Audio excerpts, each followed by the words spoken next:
Good morning students. BEd first year अर्थात BEd प्रथम वर्ष बीएड फर्स्ट ईयर में पेपर 6 जिसका नाम है जेंडर स्कूल एंड सोसाइटी यानी लिंग विद्यालय और समाज यूनिट फर्स्ट इकाई 1 के अंतर्गत आज हम जानेंगे रीजन्स ऑफ जेंडर वाइज लिंगीय विभेद के कारण।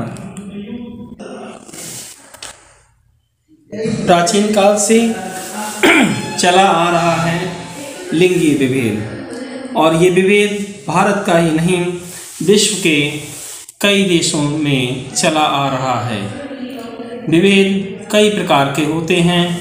सबसे पहले हम जानेंगे लिंगीय विभेद के प्रकार।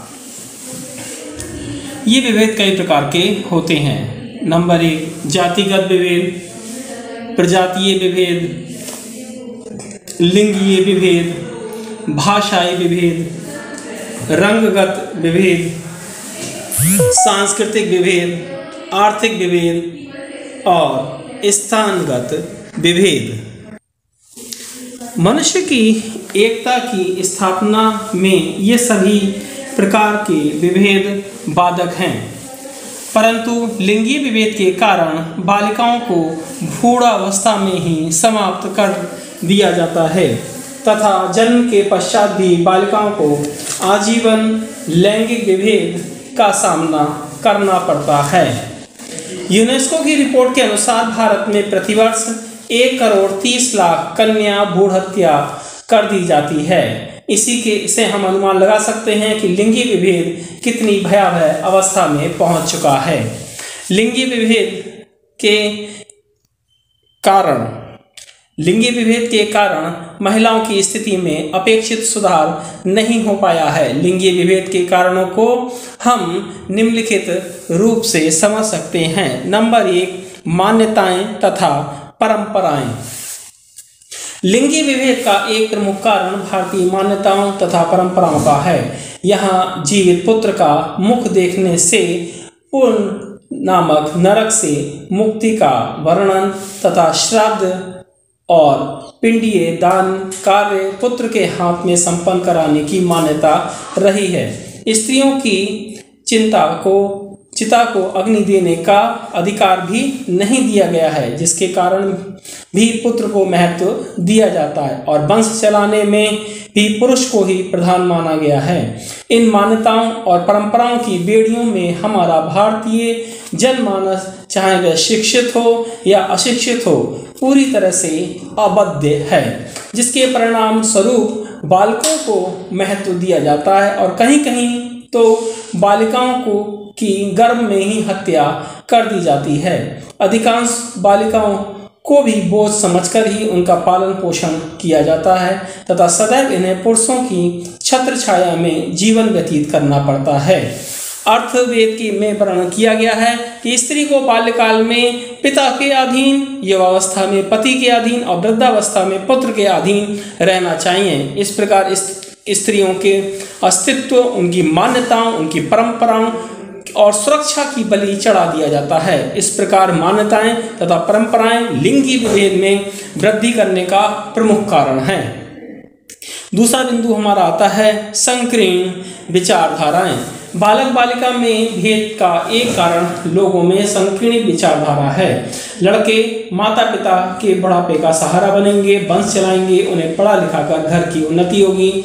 वही लड़की के पैदा होने पर शोक का माहौल होता है, क्योंकि उसके लिए दहेज देना होगा, विवाह के लिए वर ढूंढना होगा और तब तक सुरक्षा प्रदान करनी होगी तथा पढ़ाने लिखाने में पैसा खर्च करना लोग बर्बादी समझते हैं। वर्तमान में बालिकाओं ने उस संकीर्ण सोच और मिथकों को तोड़ने का कार्य किया है। फिर भी बालिकाओं का कार्य क्षेत्र चूल्हे चौके तक ही सीमित माना जाता है और उनकी भागीदारी को स्वीकार नहीं किए जाने के कारण बालकों की अपेक्षा बालिकाओं का महत्व कम आंका जाता है, जिससे लिंगीय भेदभाव में वृद्धि होती है।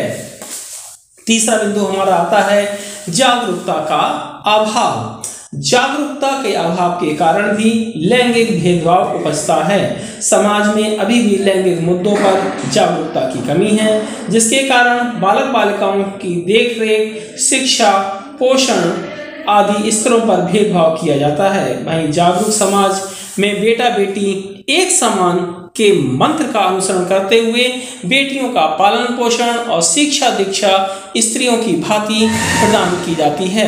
जागरूकता के अभाव में माना जाता है कि स्त्रियों का कार्यक्षेत्र घर की चार दीवारी के भीतर तक ही सीमित है, अतः उनकी शिक्षा और पालन पोषण पर व्यय नहीं किया जाना चाहिए। बौद्धिक रूप में भी वे लड़कों की अपेक्षा कमजोर होती हैं।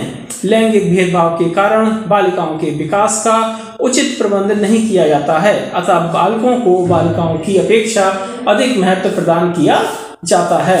चौथा बिंदु हमारा आता है अशिक्षा। लैंगिक भेदभाव में अशिक्षा की भूमिका भी महत्वपूर्ण है। अशिक्षित व्यक्ति परिवारों तथा समाजों में चले आ रहे मिथकों और अंधविश्वासों पर ही लोग कायम रहते हैं और बिना सोचे समझे उनका पालन करते भी हैं। परिणामतः लड़के का महत्व लड़की की अपेक्षा सर्वोपरि मानते हैं। सभी वस्तुओं और सुविधाओं पर प्रथम अधिकार बालकों को प्रदान किया जाता है। शिक्षा के द्वारा व्यक्ति ये चिंतन करता है कि यदि स्त्रियां नहीं होंगी तो माँ, बहन, बेटी और पत्नी का अस्तित्व ही नहीं होगा। और शिक्षित व्यक्ति ये भी नित्यगति देखता है और अनुभव करता है कि स्त्रियां किसी भी क्षेत्र में पुरुषों से पीछे नहीं हैं, उनसे कंधे से कंधा मिलाकर चल रही हैं। इस प्रकार लैंगिक विभेद अशिक्षा और अज्ञानता के परिणाम स्वरूप भी होते हैं। पांचवा बिंदु हमारा आता है आर्थिक तंगी। भारतवर्ष में आर्थिक तंगी से जूझ रहे परिवारों की संख्या अधिक है। ऐसे में वे बालिकाओं की अपेक्षा बालकों को संतान के रूप में प्राथमिकता देते हैं, जिससे वे उनके श्रम में हाथ बटाएं और आर्थिक जिम्मेदारियों का बोझ बांटने का कार्य करें। माता पिता लड़कियों को पराया धन समझकर रखते हैं तथा जीवन की कमाई का एक बड़ा भाग वे लड़की के विवाह में दहेज के रूप में व्यय करते हैं तथा लड़के के साथ ऐसा नहीं करना पड़ता है। इस प्रकार आर्थिक तंगी से जूझ रहे परिवारों में लड़कियों की अपेक्षा लड़कों की कामना की जाती है, जिससे लैंगिक विभेद पनपता है। छठा बिंदु आता है हमारा सरकारी उदासीनता। लिंगीय विभेद बढ़ने में सरकारी उदासीनता भी एक कारक है। सरकार लिंग में भेदभाव करने वालों के साथ सख्त कार्रवाई नहीं करती है और चोरी छुपे चिकित्सालयों और क्लिनिक पर भ्रूण की जांच और कन्या भ्रूण हत्या का कार्य अवैध रूप से चल रहा है। सार्वजनिक स्थलों तथा सरकारी ऑफिसों में भी महिलाओं को पुरुषों की अपेक्षा हेय दृष्टि से देखा जाता है और उनमें व्याप्त असुरक्षा के भाव को समाप्त करने की अपेक्षा उनमें वृद्धि करने का कार्य किया जाता है, जिससे लैंगिक भेदभाव में वृद्धि होती है। सातवां बिंदु हमारा आपका आता है सांस्कृतिक कुप्रथाएं। भारतीय संस्कृति प्राचीन काल से ही पुरुष प्रधान रही है।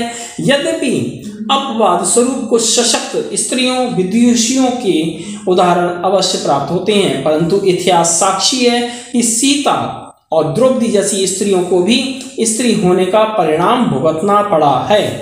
भारतीय संस्कृति में धार्मिक तथा यज्ञीय कार्यों में भी पुरुष की उपस्थिति अपरिहार्य है और कुछ कार्यों में तो स्त्रियों को करने का निषेध भी है। ऐसी स्थिति में पुरुष प्रधान हो जाता है और स्त्री का स्थान गौण हो जाता है। यह स्थिति किसी एक वर्ग या समुदाय के स्त्री पुरुष की न होकर समग्र स्त्रियों की बनकर लिंगीय समस्या का रूप धारण कर लेती है। आठवां बिंदु हमारा आता है सामाजिक कुप्रथाएं। भारतीय समाज सूचना और तकनीकी के इस युग में तमाम प्रकार की कुप्रथाएं अंधविश्वासों से भरा हुआ है। भारतीय समाज की कुछ कुप्रथाएं इस प्रकार से हैं। नंबर 1, दहेज प्रथा। दहेज प्रथा एक ऐसी कुप्रथा है जिसकी जड़ें भारतीय समाज में दिनों दिन गहरी होती जा रही हैं। समाज में अगड़ी कही जाने वाली जातियों में ये प्रथम चरम है तो भोले भाले आदिवासी समाज में भी ये कुरीति धीरे धीरे अपने पैर पसार रही है। लड़की का जन्म होते ही माता पिता और परिवार को उसके दहेज और विवाह की चिंता खाई जाती है।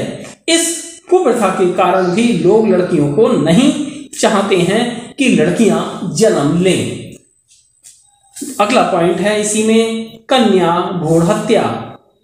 ये एक ऐसी कुरीति भारत में सभ्य और शिक्षित वर्गों के मध्य फैल रही है, जिसमें जन्म लेने से पूर्व ही बेटियों को मार दिया जाता है तथा बेटे वाले लोग समाज में सीना तान कर चलते हैं, जिससे अन्य लोगों में भी बेटी के प्रति उदासीनता का भाव उपजता है। अगला बिंदु है इसी में, बाल विवाह। भारत में यद्यपि लड़कियों का विवाह की आयु का निर्धारण 18 वर्ष कर दिया गया है, फिर भी कुछ समुदायों में कन्या जो रजोधर्म युक्त ना हुई हो उसके कन्यादान को अच्छा माना जाता है। इधर लड़की की विदाई होती है तो उधर दूसरी ओर उसके विद्यालयी जीवन की विदाई भी हो जाती है और उनका कार्य केवल घर गृहस्थी तक ही सीमित रह जाता है, जो कोई उत्पादक कार्य नहीं माना जाता है।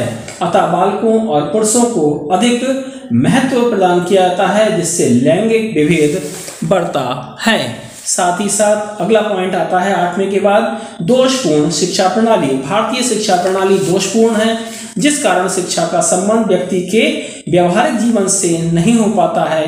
विशेषतः बालिकाओं के संबंध में शिक्षा अव्यवहारिक होने से शिक्षा पर हुआ समय तथा पैसे का व्यय जिसकी भरपाई नहीं हो पाती है।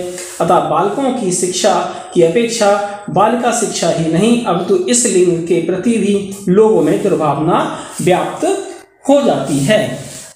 अगला बिंदु हमारा आता है मनोवैज्ञानिक कारक। लिंगीय विभेद में मनोवैज्ञानिक कारकों की भूमिका भी महत्वपूर्ण है।